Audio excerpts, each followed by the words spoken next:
સત્સંગ સરિતા કાર્યક્રમ અંતર્ગત સૌ ધર્મપ્રેમી શ્રોતાજનોને સ્વાગત કરતા રાજેશ શાહના પ્રણામ।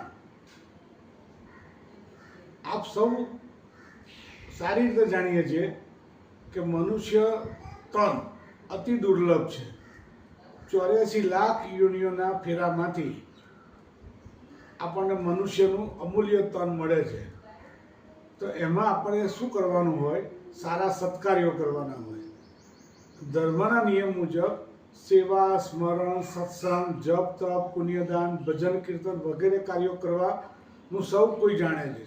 પરંતુ શ્રીમદ ભાગવતમાં મહર્ષિ વેદ વ્યાસ નારાયણ ભગવાને જણાવેલું છે કે મનુષ્ય કળિયુગનો અતિ મંદ બુદ્ધિનો છે।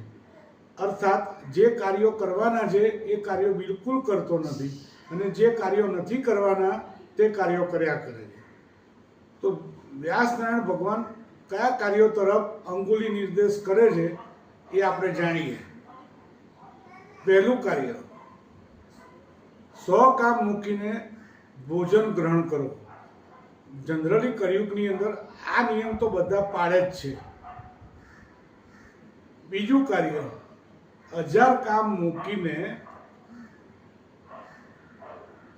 100 કાર્ય મૂકીને ભોજન કરો, 1000 કાર્ય મૂકીને સ્નાન કરો। પ્રાતઃ સ્નાન, જ્યારે તારા આકાશમાં પ્રકાશિત હોય ત્યારે સ્નાનનો મહિમા છે।